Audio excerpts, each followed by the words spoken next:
আর সাহাবা একরামদের চরিত্র হলো রাসূলুল্লাহ সাল্লাল্লাহু আলাইহি ওয়াসাল্লাম তাদেরকে যাকে যেই উপদেশ দিয়েছেন তারা এটা মরার আগ পর্যন্ত মনে রেখেছে, তারা সেটাকে মরার আগ পর্যন্ত পালন করেছে। সাহাবা একরামরা রাসূলুল্লাহ সাল্লাল্লাহু আলাইহি ওয়াসাল্লামের শিক্ষাটাকে কিভাবে নিতেন? একজন সাহাবীকে বলতেছেন যে রাসূল আমাকে দুনিয়াতে আগন্তুক হিসেবে বসবাস করতে বলেছেন, মানে স্থায়িত্ব, মানে ওই স্থানীয় লোক দাপটের সাথে না। এটাকে আরেকটা অ্যাঙ্গেল করে দিই।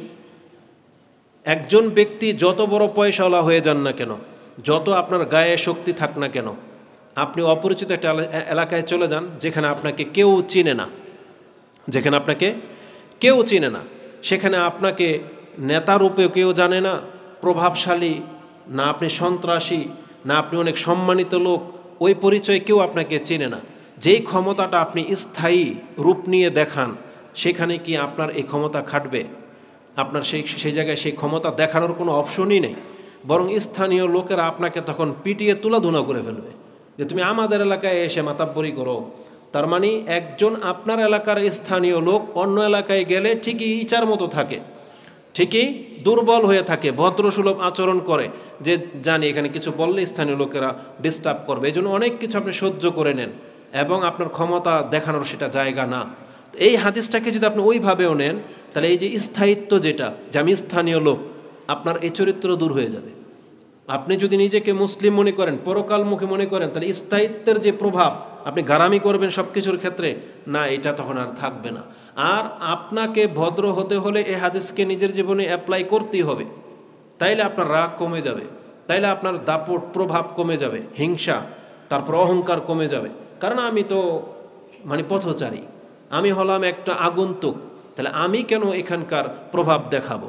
কিন্তু আজকে আমরা যখন স্থায়ী এলাকার গরম একটা প্রভাব, ক্ষমতা, এর কারণে কিন্তু মানুষকে অবজ্ঞা করে থাকেন। এই কারণে কিন্তু আপনার দ্বারা অজ্ঞতা মানে মূর্খামি প্রকাশ পায়। এই জন্যেই কাউকে আপনি জমা খরচ দিতে চান না।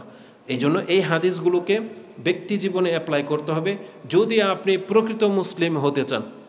যেমন আব্দুল ইবনে মাসউদ, আব্দুল ইবনে আব্বাস, তারা এতটা ক্ষমতাধর ব্যক্তি থাকা সত্ত্বেও তাদের যুগে তারা নেতৃস্থানীয় ব্যক্তি হতে চান নাই, হনই নয়। এবং যারা নেতৃস্থানীয় ব্যক্তি, তাদের সাথে তারা কোনো বাক বিতণ্ডায় জড়ায় নেই। মুয়াবিয়া রাদিয়াল্লাহু তাআলা আনহুর ছেলে, তিনি তাদের যুগে তখন আব্দুল ইবনে আব্বাস, আব্দুল ইবনে ওমর, তাদের মতন সাহাবা একরামরা বেঁচে ছিলেন, কিন্তু তারপরেও এত অত্যাচার তারা সহ্য করেছেন, কিন্তু কোনোদিন প্রভাব খাটান নাই। কিন্তু তারা যদি ডাক দিতেন যে আমি আব্দুল ইবনে ওমর বলতেছি, আমি আব্দুল ইবনে আব্বাস বলতেছি, আমার টিম বের হয়ে আসো, অবশ্যই একটা দল তৈরি হয়ে যেত। কিন্তু তারাই প্রভাব খাটান নাই, সব সময় নম্র ভদ্রভাবে তারাই জীবনকে অতিবাহিত করে গেছেন। তো রাসূলুল্লাহ সাল্লাল্লাহু আলাইহি ওয়াসাল্লামের এই শিক্ষাটা প্রত্যেকটা মানুষকে নমনীয় করার জন্য খুবই উপযুক্ত একটা অবস্থা, খুবই উপযুক্ত একটা পরামর্শ বা উপদেশ। এটা আমরা যদি নিতে পারি, আমরা কামিয়াব হব।